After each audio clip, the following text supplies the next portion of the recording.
১৯৯০ সালে আমি matric pass করি। আমার বাবা ছিল কৃষক।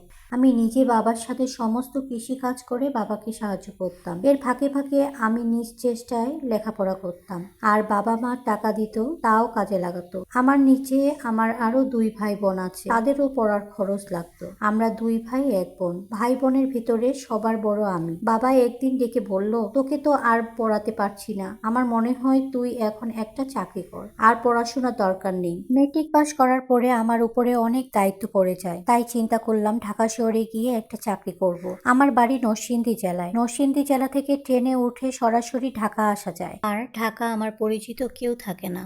তাই খুব সকালে ট্রেনে উঠতাম, সকাল ৯টার ভিতরে ঢাকা পৌঁছাতাম। কিছু কিছু জায়গায় ইন্টারভিউ দিচ্ছি, কিন্তু চাকরি হচ্ছে না কোনো কারণে। চাকরি করতে গেলে একটু অভিজ্ঞতার প্রয়োজন আছে, কিন্তু আমি তো মাত্র মেট্রিক পাস করেছি। আমার বয়স কম ছিল তখন, তাই ভালো চাকরি পাওয়া যাচ্ছিল না।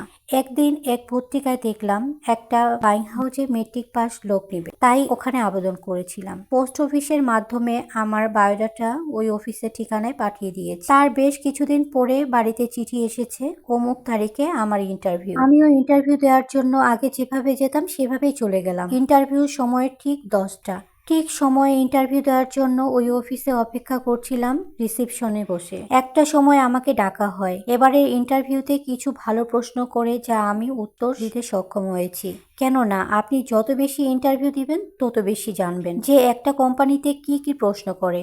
আমার অভিজ্ঞতা হয়ে গেছে কয়েকটা ইন্টারভিউ দেওয়ার কারণে। তাই বেকার ভাইদেরকে একটা কথা বলতে চাই, আপনি যত বেশি ইন্টারভিউ দিবেন তত বেশি আপনি অভিজ্ঞতা অর্জন করতে পারবেন। তারা কি কি প্রশ্ন করবে সেগুলো জানতে পারবেন। তাই বেশি বেশি কোম্পানিতে সিভি অ্যাপ্লাই করে রাখুন এবং বেশি বেশি ইন্টারভিউ দিন। চাকরি হলে হবে, না হলে নাই, কিন্তু ইন্টারভিউতে কি কি প্রশ্ন করবে সেগুলো আপনার মুখস্থ হয়ে যাবে। সেই বিষয়গুলোর উপর নেক্সট টাইমে পড়াশোনা করে আপনি পরের ইন্টারভিউতে যাবেন, আশা করি চাকরি হয়ে যাবে। যাই হোক, ওই বাইং হাউসে আমার চাকরিটা হয়ে গেল আলহামদুলিল্লাহ। তখনকার সময় আমার স্যালারি ধরা হয় ৭,০০০ টাকা। সালটা ১৯৯০ সাল। খেয়াল রাখবেন, ভালো কাজ করতে পারলে প্রতি বছর বছর বেতন বাড়বে। আমার ডিউটি আগামী মাসের ১ তারিখ থেকে।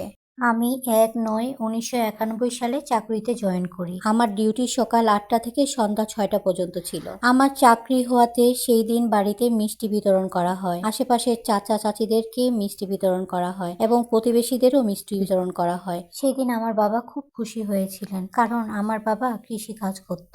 আমাদের বেশি কিছু জমি ছিল না, অন্যের জমি বর্গা নিয়ে চাষ করতাম। তারপর থেকে আমার ডিউটি শুরু হলো। এই ডিউটিটা নরসিংদী জেলা থেকে ঢাকায় এসে আমার করতে কষ্ট হতো। এভাবে ১ মাস করার পরে আমি ক্লান্ত হয়ে গেছি। তাই বাবা মা বলেছিল, তুই ঢাকায় একটা ছোট বাসা নিয়ে ভাড়া নিয়ে ওখানে ডিউটি করবি আর বাসায় ছোট তেলের চুলা কিনবি। তখন এরকম গ্যাস সিলিন্ডার ছিল না, তেলের চুলা চলতো। যাই হোক, বাবার কথা শুনে আমি একটি বাসা খোঁজার চেষ্টা করলাম। এখনকার মতো এত বাসা ভাড়া ছিল না তখন।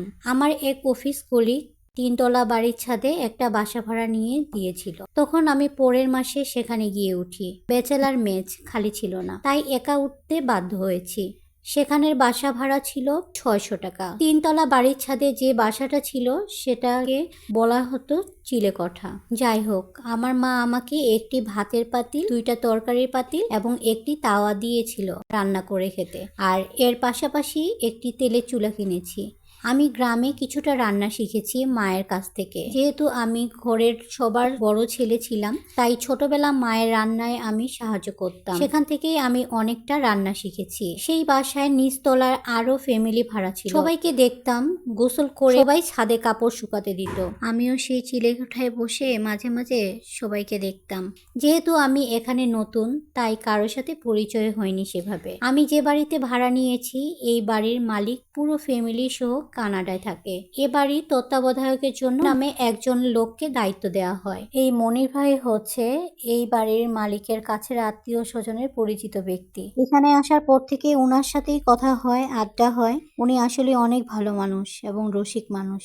এভাবে দেখতে দেখতে ওই বাড়িতে আমি ৬ মাস থাকি। বেশ কিছু লোকের সাথে আমার পরিচয় হয়ে যায়। আমি যে টাকা বেতন পাই তার থেকে ঘর ভাড়া এবং আমার খাওয়া দাওয়া এবং অন্যান্য খরচ মিলিয়ে মাসে ৪,০০০ টাকার মতো লাগতো। বাকি টাকা আমি বাড়িতে পাঠিয়ে দিতাম। গল্পের প্রথম পার্ট। দ্বিতীয় পার্ট শীঘ্রই আসবে। ধন্যবাদ।